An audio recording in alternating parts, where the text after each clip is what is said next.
आज हम लोग प्रतियोगिता दर्पण अगस्त माह में आर्थिक वाणिज्यिक परिदृश्य में जो इन्फॉर्मेशन दिए गए हैं उन सारी सूचनाओं पर विचार करेंगे। ठीक है। और जो महत्वपूर्ण सूचनाएं हैं उन्हीं को हम यहाँ पर आप लोग को नोट करवाएंगे या उसकी चर्चा करेंगे। सूचनाएं तो बहुत है, लेकिन बहुत ऐसी सूचनाएं हैं जो विशेष काम की नहीं है। तो पहले ही बराबर हम कहते आ रहे हैं, क्या मेंटल डायरिया से बचना है। ठीक है। ऐसी सूचनाएं जो पीटी के व्यू से भी और मेंस के व्यू से भी इम्पोर्टेंट हो, उन सूचनाओं का हम उल्लेख करेंगे यहाँ। और पहली सूचना जो है पीएम किसान सम्मान निधि से है। पीएम किसान सम्मान निधि से है। ठीक है। इस सूचना ये है कि 17वीं किस्त जारी की गई है। कब जारी की गई है? 18 जून 2024 को। 18 जून 2024 को 17वीं किस्त जारी की गई है। ठीक है। 18 जून 2024 को 17वीं किस्त जारी की गई है। और इस योजना की घोषणा कब हुई थी? योजना की घोषणा दिसंबर 2018 ना, दिसंबर 2018 में की गई थी। और अब तक प्रतियोगिता दर्पण में जो इन्फॉर्मेशन दिया गया है, दिसंबर 2018 के बाद से लेकर अब तक 3.25 लाख करोड़ रुपए किसानों के खाते में जमा किए गए हैं। कितना? लगभग 3.25 लाख करोड़। और इस बार कितने किसानों को दिया गया? 9.26 करोड़ से अधिक किसानों को। अब तक 3.25 लाख करोड़ से अधिक की राशि किसानों के खाते में जमा की जा चुकी है। अब ये हाई किसान सम्मान निधि में कितना दिया जाता है सालाना? 6,000, यानी प्रत्येक 4 माह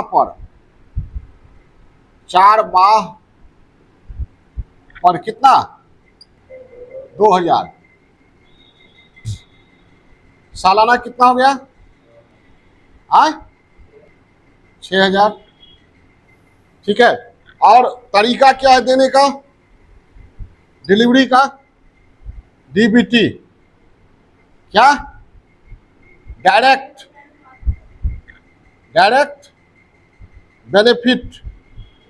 बेनिफिट भी कह सकते हैं, या बैंक अकाउंट में ट्रांसफर। ये किसान सम्मान निधि से बस इतनी ही सूचनाएं थी महत्वपूर्ण, जिसका मैंने उल्लेख कर दिया। ठीक है। इसके बाद दूसरी सूचना है 2023-24 में कृषिगत उत्पादन।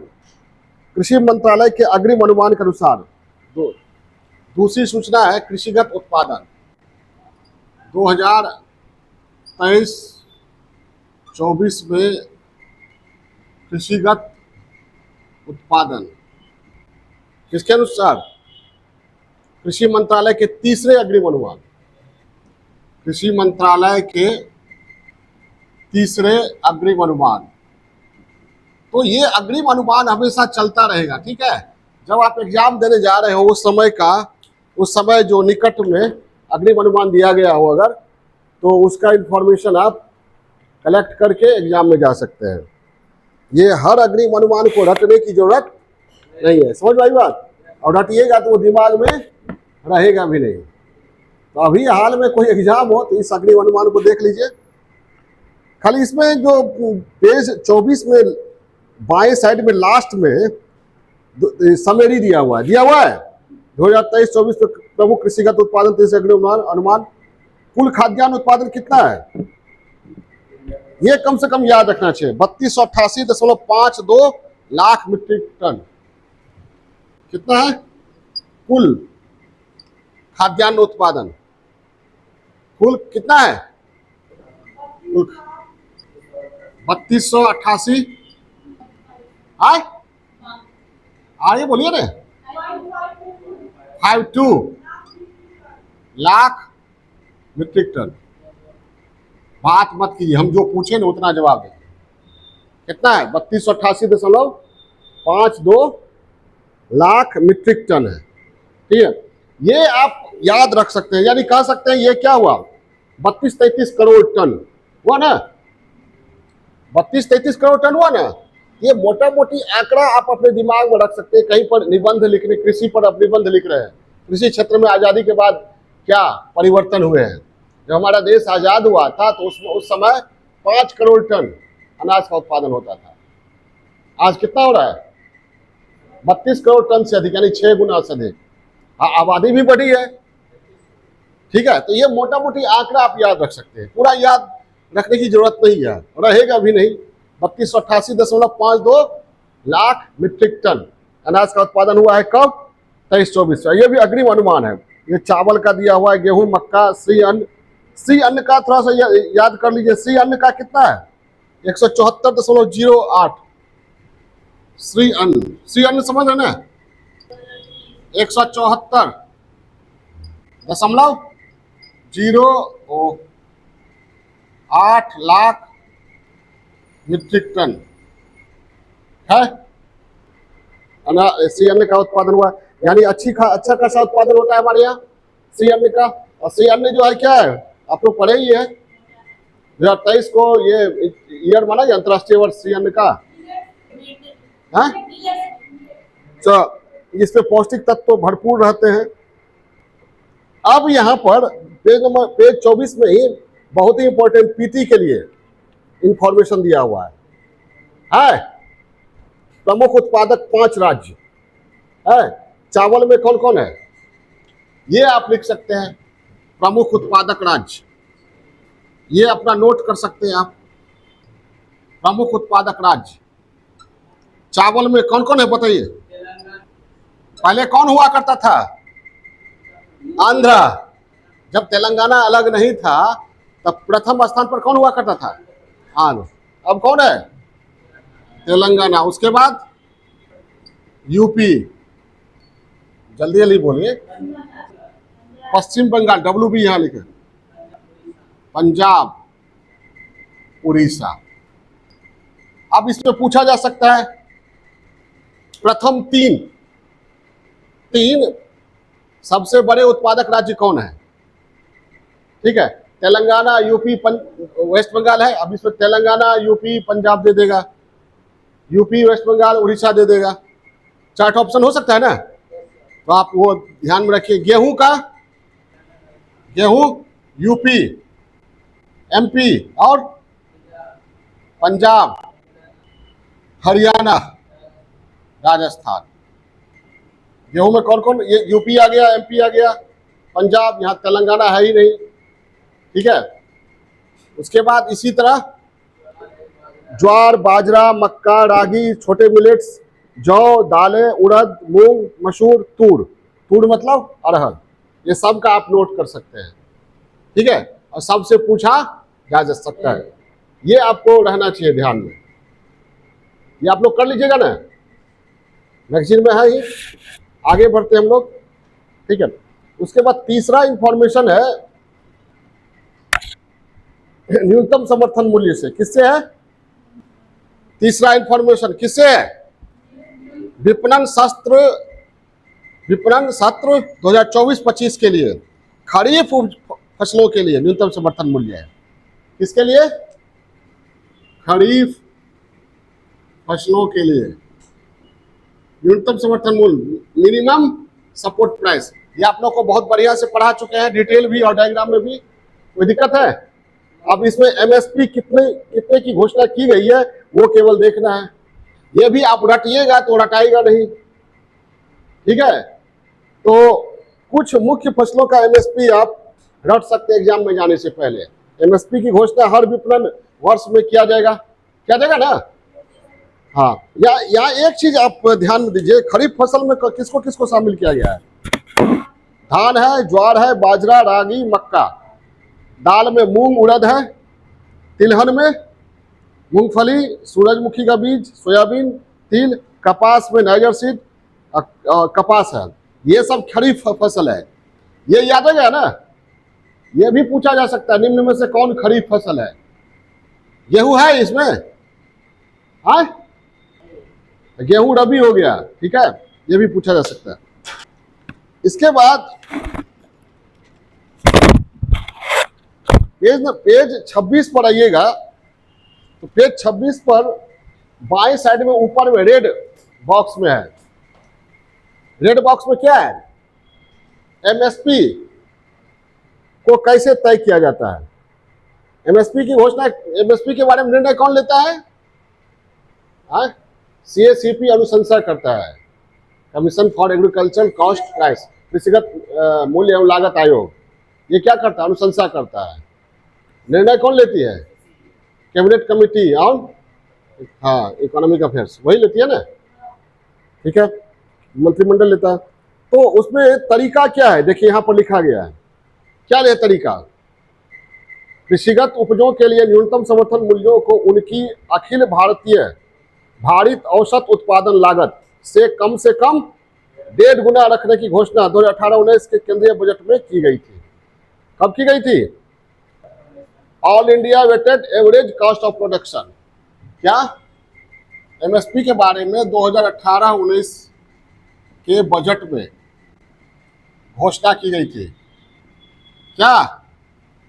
ऑल इंडिया वेटेड है ना, weighted average cost of production into 1.5 रखने की घोषणा की गई। क्या की गई थी? रखा जाएगा।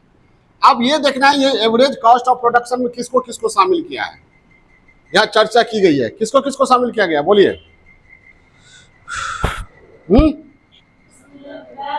जैसे हायर्ड ह्यूमन लेबर, मशीन, बीज, उर्वरक, सिंचाई उपकरण, जो कैपिटल है, पूंजी लगाई गई उस पर, ब्याज, बिजली पर खर्च, और फैमिली लेबर। क्या? फैमिली लेबर, सब मिला के जितना हुआ वो क्या हुआ? Cost of production. इनटू कितना? 1.5।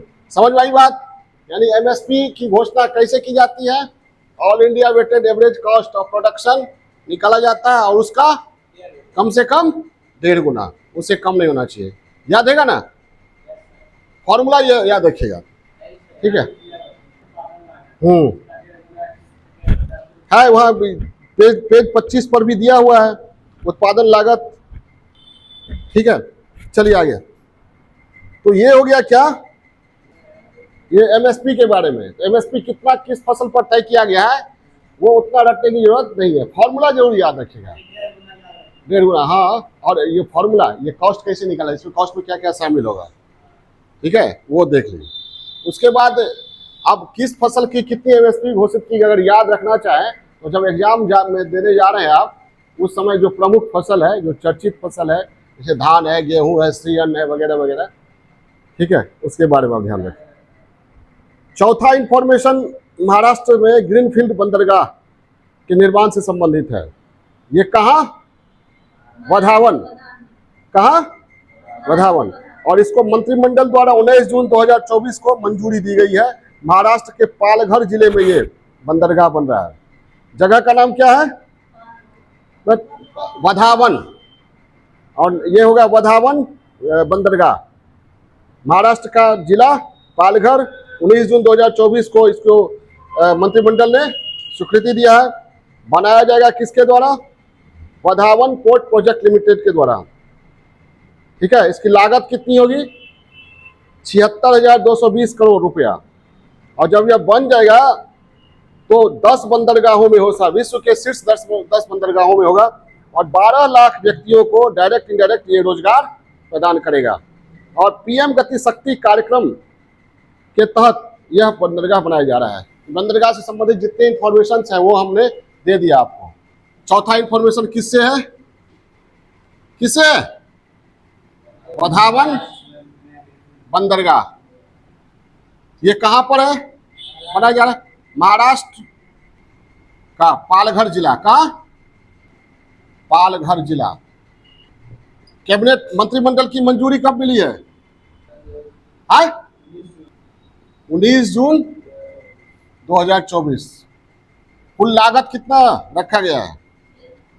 क्या 76,000? 76,220 करोड़ रुपया दिया जाएगा। ठीक है, और 12 लाख लोगों को रोजगार मिलेगा, डायरेक्ट इनडायरेक्ट।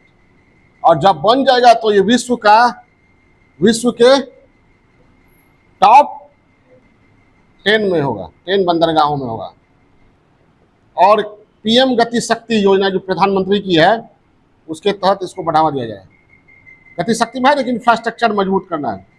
गति शक्ति योजना या कार्यक्रम, गति को और शक्ति को, दोनों को बढ़ाना है। बनाने वाला कौन है?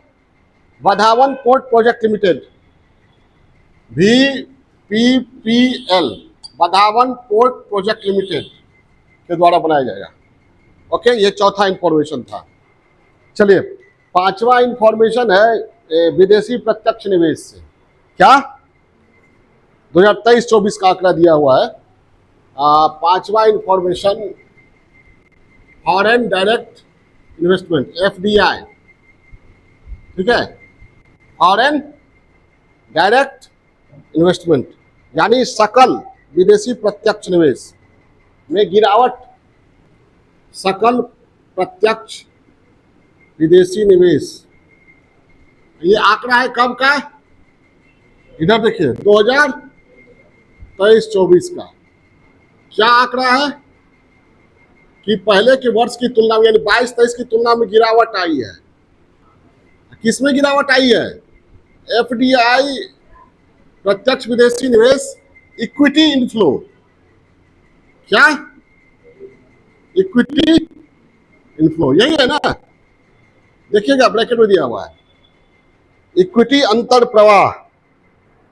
इक्विटी इनफ्लो में गिरावट आई है। पहले कितना था? 46.03। 22-23 में कितना था? 22-23 में कितना था? 46.03 अरब डॉलर। इसमें कितना हो गया जी 23-24 में? 44.42 अरब डॉलर हो गया।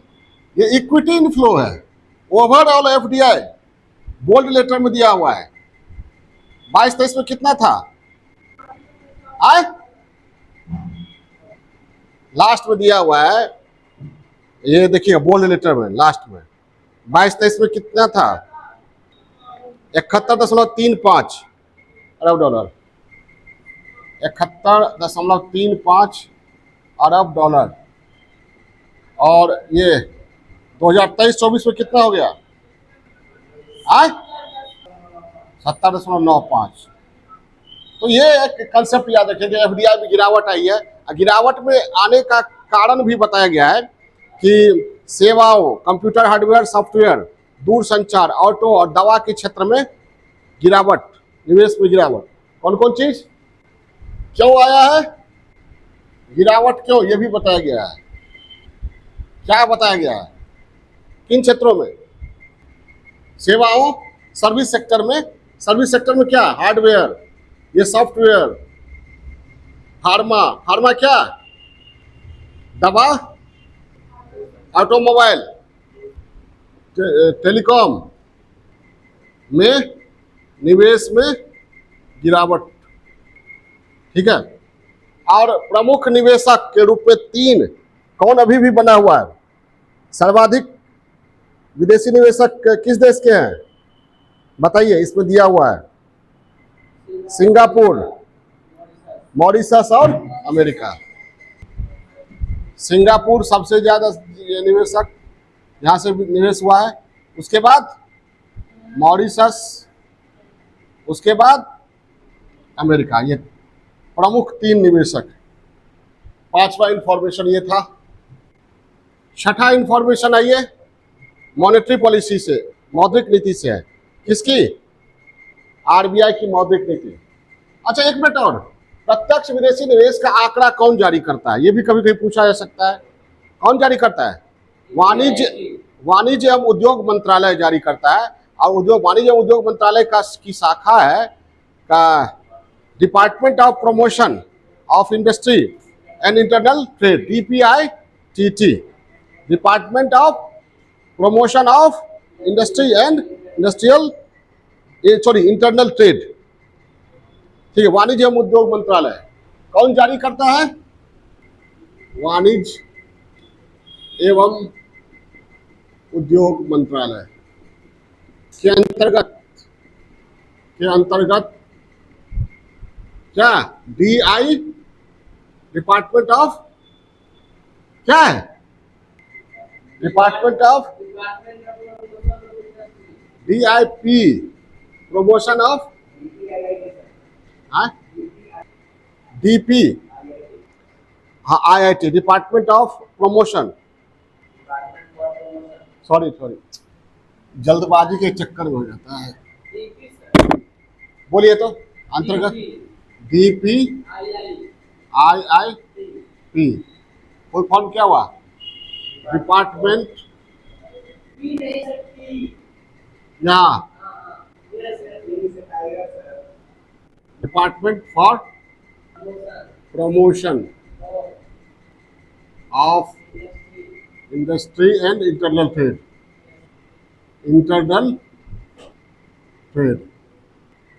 ठीक है।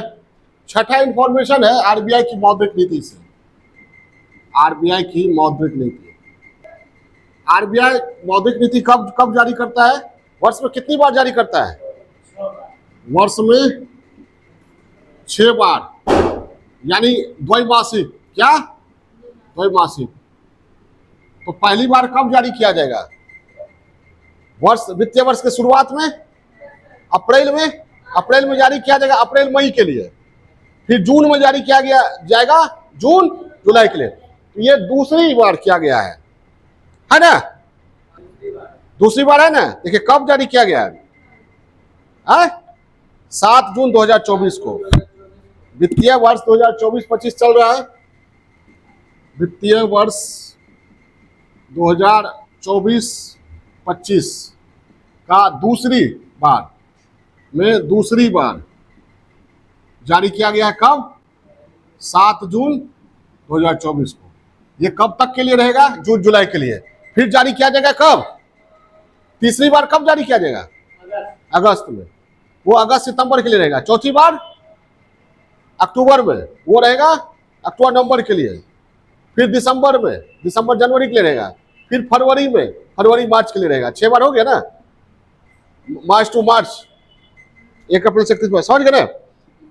तो इसमें RBI की जो है वो मौद्रिक नीति के तहत मुद्रास्फीति का आकलन करती है, और मुद्रास्फीति का आकलन करते हुए वह प्रयास करती है कि मुद्रास्फीति 4+-2 स्तर पर रहे। कितना? यानी -2 कितना हो गया? इसका टारगेट क्या रहता है RBI का? मुद्रास्फीति कितना रहे? 4+-2, यानी मिनिमम कितना? 2, मैक्सिमम 4। 2 से 6 के बीच रहे, इन्फ्लेशन रहना चाहिए। हम पर इन्फ्लेशन पढ़ा चुके ना हम लोग को। अगर इन्फ्लेशन कम हो तो भी दिक्कत उत्पादक के लिए, उत्पादक डिस्करेज होगा, हतोत्साहित होगा। और अगर इन्फ्लेशन ज्यादा हो तो उपभोक्ता जो है, खरीदार, वो हतोत्साहित होगा। तो बाजार संतुलन में रहे, इसलिए जरूरी है कि ना तो कम हो मुद्रास्फीति या ना ही बहुत ज्यादा हो। आदर्श स्थिति ये मानी गई है। क्लियर है? ठीक है। और ताजा अनुमान में GDP में वृद्धि 7.2% का लगाया है RBI ने। सबसे बड़ी बात देखिए कि किसी भी दर में परिवर्तन नहीं किया गया है, जस का तस है। जस का तस है, उस हिसाब से बताइए रेपो रेट कितना है। अब रेपो रेट क्या है ये बता चुके हैं कई बार हम आप लोग। 6.50, पहले भी इतना ही था। रिवर्स रेपो रेट 3.35, एक व्यक्ति बोलिए। उसके बाद एसडीएफ बता चुके हैं, स्टैंडिंग डिपॉजिट फैसिलिटी रेट 6.25। उसका marginal standing facility rate MSF कितना है 6.75, जितना था उतना ही। बैंक रेट कितना 6.75, ये भी है। सीआरआर कैश रिजर्व रेशियो 4.50 और स्टैट्यूटरी लिक्विडिटी रेशियो सामूहिक तरलता अनुपात 18%। ठीक है, इतना है, ये आप लोग रट सकते हैं, कोई परिवर्तन नहीं किया। एक कंसेप्ट तो ध्यान रहेगा ना कि कोई परिवर्तन नहीं किया गया। और देश का ग्रोथ रेट अनुमानित किया गया है 7.2%। कितना 7.2%। और मुद्रास्फीति में कहा गया है कि मुद्रास्फीति में गिरावट आई है। और गिरावट क्यों आई है भाई, ये कृषिगत उत्पादन के अनुमानों में फल सब्जी मांस मछली के उत्पादन तथा मानसून के सामान्य रहने की संभावनाओं के मद्देनजर अप्रैल में 4.5% इन्फ्लेशन रहने का अनुमान लगाया गया था। कितना 4.5, यानी आप पढ़िएगा बढ़िया से पूरा, तो ये आरबीआई आकलन कर रही है कि 4 से 5% इन्फ्लेशन रहेगा इस साल। इस साल मतलब क्या 24-25 में कितना रहेगा 4 से 5, यानी आरबीआई यह कहना चाहती है कि हम कंट्रोल में रखेंगे, 4+-2 के दायरे में रखेंगे। कोई दिक्कत। छठा इंफॉर्मेशन बहुत इंपॉर्टेंट है थोड़ा जानकारी के लिहाज से। देखिए, आरबीआई के स्वर्ण भंडार से संबंधित, आरबीआई के स्वर्ण भंडार से संबंधित है। आरबीआई के स्वर्ण भंडार, आप लोग जानते हैं ना, आरबीआई जो करेंसी जारी करती है तो करेंसी जारी करने के बैकअप के रूप में सोना रखती है। जितना करेंसी जारी करती है तो एक फॉर्मूला के तहत, ठीक है, उस करेंसी के हिसाब से सोना बैकअप रखती है ना। अब आरबीआई के पास जो स्वर्ण भंडार है, इसका ये आरबीआई कुछ भाग अपने देश की तिजोरियों में रखता है और कुछ भाग बैंक ऑफ इंग्लैंड तथा बैंक ऑफ इंटरनेशनल सेटलमेंट के पास रखता है। ठीक है, समझ में आई बात। ये आरबीआई का जो स्वर्ण भंडार है, कुछ भाग कहाँ रखता है देश के तिजोरियों में, और कुछ भाग बैंक ऑफ इंग्लैंड और बैंक ऑफ इंटरनेशनल सेटलमेंट में रखता है। अब इसमें जो सूचना जो दी गई है कि बैंक ऑफ इंग्लैंड में जितना रखा हुआ था, कितना रखा हुआ था बैंक ऑफ इंग्लैंड में, विदेशों में 413.8 टन सोना रखा हुआ है हमारा, जिसमें से 100 टन स्वर्ण रिजर्व बैंक ने इंग्लैंड से मई 2024 में वापस मंगाया गया है। कितना, कहां से मंगाया है बैंक ऑफ इंग्लैंड से मई 2024 में 100 टन स्वर्ण बैंक ऑफ इंग्लैंड से मंगाया गया है। यही है। अब अभी आरबीआई के स्वर्ण भंडार की क्या स्थिति है वो देखिए, पलटिए आप लोग, 28वां पेज पर आइए।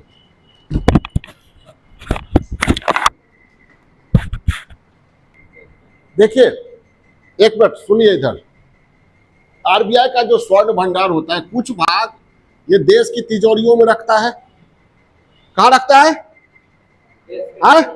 ये देश का तिजोरी कहाँ कहाँ है भाई? तो मुंबई में आरबीआई की मिंट रोड स्थित बिल्डिंग है। मिंट रोड, क्या आरबीआई का मुंबई में कहां पर? मिंट रोड बिल्डिंग, आरबीआई का अपना बिल्डिंग है ना। हेडक्वार्टर कहाँ है आरबीआई का? मुंबई में है ना, और नागपुर में रखा जाता है। कहाँ? नागपुर में। कुछ भाग कहाँ रखा जाता है? बैंक ऑफ इंग्लैंड और बैंक ऑफ इंटरनेशनल सेटलमेंट। और कुछ भाग करेंसी इशू, मतलब मुद्रा जो निर्गमन करती है उसके बैकअप के रूप में। करेंसी इशू के बैकअप के रूप में, और कुछ भाग विभिन्न देशों के केंद्रीय बैंक के पास। जैसे हमारा केंद्रीय बैंक का कौन है? आरबीआई। तो आरबीआई अपने स्वर्ण का कुछ हिस्सा विभिन्न देशों के केंद्रीय बैंक, सेंट्रल बैंक, जैसे आरबीआई का ना फेडरल, यूएसए का फेडरल बैंक है, ठीक, समझ में आ रही बात?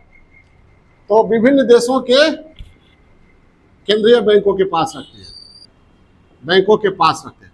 क्लियर है? कहां कहां रहता है, समझ गए? हाँ, अब यहां पर देखिए आंकड़ा जो दिया हुआ है आपके ये प्रतियोगिता दर्पण में, उसमें देखिए 2023-24 में, 23-24 का वित्तीय वर्ष 2023-24 का अंत कब हुआ? 31 मार्च को हो चुका है ना। तो उस समय तक का क्या स्थिति था यहां पर दिया हुआ है सोना का। वित्तीय वर्ष 2023-24 के अंत में कितना था सोना? 822.1 टन ना, खाली 1 बोलेगा इतना। ये पढ़ने से कम इतना दिमाग उड़ेगा ना, हमारे पास 822 टन सोना है। अरे 800 टन से ज्यादा सोना है। बोलने के लिए कहीं बोल सकते हैं ना, ये कमी नहीं है, 800 टन सोना है, ठीक है। 822.1 टन सोना है। अब इसमें देखिएगा कि इसमें 308 टन ये रखा है आरबीआई ने, किसके लिए? देखिए पेज नंबर 28 पर बाएं साइड में देखिए, बाएं साइड में ऊपर में एक कॉलम है, बॉक्स है, फिर दूसरा बॉक्स है जिसमें डेटा दिया हुआ है, उसके नीचे लिखा हुआ है देखिए, मार्च 2024 के अंत में रिजर्व बैंक के पास कुल 822.1 टन स्वर्ण में 308 टन स्वर्ण करेंसी नोटों के निर्गमन के लिए बैकअप के रूप में था। समझ गए? कितना? 308। ये टोटल कितना था? इसमें 308 टन कितना करेंसी निर्गमन बैकअप, पैसा जो जारी किया उसके बैकअप के रूप में कितना? 308 टन। 308 दशमलव भी है,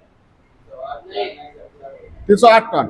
ये ध्यान रहेगा ना, पूछ देगा पीटी में करेंसी बैकअप के रूप में 2023-24 के अंत में आरबीआई ने कितना रखा था, तो उस समय लगेगा ये कहां से पूछ दिया है। समझ में आई बात? कितना रखा था? 308 टन। तो बचा कितना जी? 514.1 514.1 में ये 100.3 टन स्वर्ण ही देश के रिजर्व बैंक की तिजोरियों में था। रिजर्व बैंक की तिजोरियों में कितना? 100.3 तिजोरी में, अपना तिजोरी में 100.3 टन सोना रखा। बचा कितना? 413.8 बैंक ऑफ इंग्लैंड के पास। शेष 413.8 किसके पास? बैंक ऑफ इंग्लैंड के पास। अब इसी में से 100 टन मंगा लिया है, इसी में से 100 टन मंगाया है ना, तो बैंक ऑफ इंग्लैंड के पास अब कितना बचा? 313.8 टन। हिसाब क्लियर हो गया? सब समझ गए? हमारे देश में अपने यहाँ कितना है? हाँ? अपने देश की तिजोरी में 822 में अपने देश की तिजोरी में कितना रखा हुआ है? 313 तो बैंक ऑफ इंग्लैंड के पास है। 100 टन, 103 टन कहाँ रखा हुआ है? अपने तिजोरी में रखा हुआ है। 308 टन करेंसी बैकअप के रूप में रखा है, और बैंक ऑफ इंग्लैंड के पास 313 और 100 टन और मंगा लिया है। यानी अपने देश में अब कितना हो गया रखा हुआ तिजोरियों में? 200.3 टन। ये बैकअप के रूप में 308 टन। ठीक है? क्लियर है? कंसेप्ट क्लियर हुआ? ये कंसेप्ट क्लियर हो गया ना कि कहाँ कहाँ रखा जाता है। ये तो बदलता रहेगा। ये पूरा क्लियर हो गया। 1991 में जब हमारे यहाँ आर्थिक संकट हुआ था तो हम लोगों ने सोना बेचा था 46.91 टन सोना 4 जुलाई और 18 जुलाई 1991 को बैंक ऑफ इंग्लैंड को दिया था और बैंक ऑफ जापान को। देखिए बोल्ड लेटर में लिखा हुआ है। हाँ, गिरवी रखे थे। ये जस्ट उल्टा है। अब अपना मंगा रहे हैं हम लोग, उस समय क्या थे, गिरवी रख रहे थे। नहीं समझे बात, समझ में आई बात? ठीक, ये हो गया इंपॉर्टेंट। ओके, चलिए आठवां इंफॉर्मेशन एसबीआई से संबंधित है। State bank of India, state bank of Bharat का सबसे बड़ा वाणिज्यिक बैंक कौन? स्टेट बैंक ऑफ इंडिया से संबंधित है। इसके चेयरमैन कौन है अभी? दिनेश कुमार खारा। इन्होंने घोषणा किया है कि 2024-25 में 400 नई शाखाएं जोड़ेंगे। 400 नई शाखाएं जोड़ने की घोषणा किया है। कौन? खारा ने। 2023-24 तो बीत गया ना, 2023-24 में कितना जोड़ा गया? 137 नई शाखाएं जोड़ी गई। और सबसे बड़ा वाणिज्यिक बैंक है, जानते हैं, भारत का सबसे बड़ा वाणिज्यिक बैंक, जिसकी शाखाएं कितनी है? 22,000। कितने ब्रांच हैं? 22,500। 2024 के अंत तक कह रहा है, 2024 के अंत तक कितनी शाखाएं आएगी? 22,500। इसमें 200 जो है इंडिया से, आउट ऑफ इंडिया, इंडिया से बाहर। और दूसरे नंबर पर सबसे अधिक शाखा वाला बैंक कौन है? पीएनबी, पंजाब नेशनल बैंक, दूसरे नंबर पर। इसके पास कितनी है? 12,000 प्लस शाखाएं हैं। यह इंफॉर्मेशन इसमें था। नवा इंफॉर्मेशन देश के बागवानी उत्पादन पर है। नवा इंफॉर्मेशन भारत में बागवानी उत्पादन, इसमें उत्पादन दिया हुआ है, आप चाहे तो रट सकते हैं। जो ज्योग्राफी वाले हैं, इकोनॉमिक्स वाले हैं, तो क्रॉपिंग पैटर्न में आप डाल सकते हैं। कुल उत्पादन कितना हुआ है 2022-23 में? 28.44 मिलियन हेक्टेयर में 355.48। 2022-23 में जमीन कितना बागवानी के अंतर्गत रहा? देखिए बॉक्स में दिया हुआ है, 28.44 मिलियन हेक्टेयर। उत्पादन कितना हुआ? 355.48 मिलियन टन। 48 million ton. 2023-24 में कितना? हाँ, नहीं, क्षेत्र 28.43, यानी बढ़ा हुआ क्षेत्र बढ़ा ना, 28 कितना 63 मिलियन हेक्टेयर। और कुल उत्पादन कितना हुआ? 0.23, यानी कम हो गया। नहीं, क्षेत्र तो बढ़ा लेकिन कुल उत्पादन कम हो गया। ये कम, इतना याद रखिए, 355.48 मिलियन टन उत्पादन होता है। किसका? बागवानी। बागवानी में क्या क्या आया? पेज 29 में देखिए, बॉक्स में दिया हुआ है। फल, सब्जी, औषधि, जड़ी बूटी, फूल, शहद, मसाला। ठीक है, अब इसमें सब का दिया हुआ है। फल का कितना है? 112.268। सब्जी, आलू प्याज टमाटर का कितना? 204.958। सुगंधित एवं औषधीय जड़ी बूटियां, फूल भी देखिए 3.231 मिलियन टन। शहद कितना? 0.146। और मसाले कितना है? 12.248 मिलियन टन। यानी हम लोग कितना मसाला का उत्पादन करते हैं? 12 मिलियन टन से अधिक। कितना? 12 मिलियन टन से अधिक। फल कितना? 112 मिलियन टन से अधिक। फूल कितना? 3 मिलियन टन से अधिक। शहद 0.1146। अनुमान था, मोटा मोटी डेटा याद रखिए कहीं लिखने के लिए। ठीक है, हाँ, ओके। अब हम लोग चलेंगे नेक्स्ट, सितंबर 2024 प्रतियोगिता दर्पण।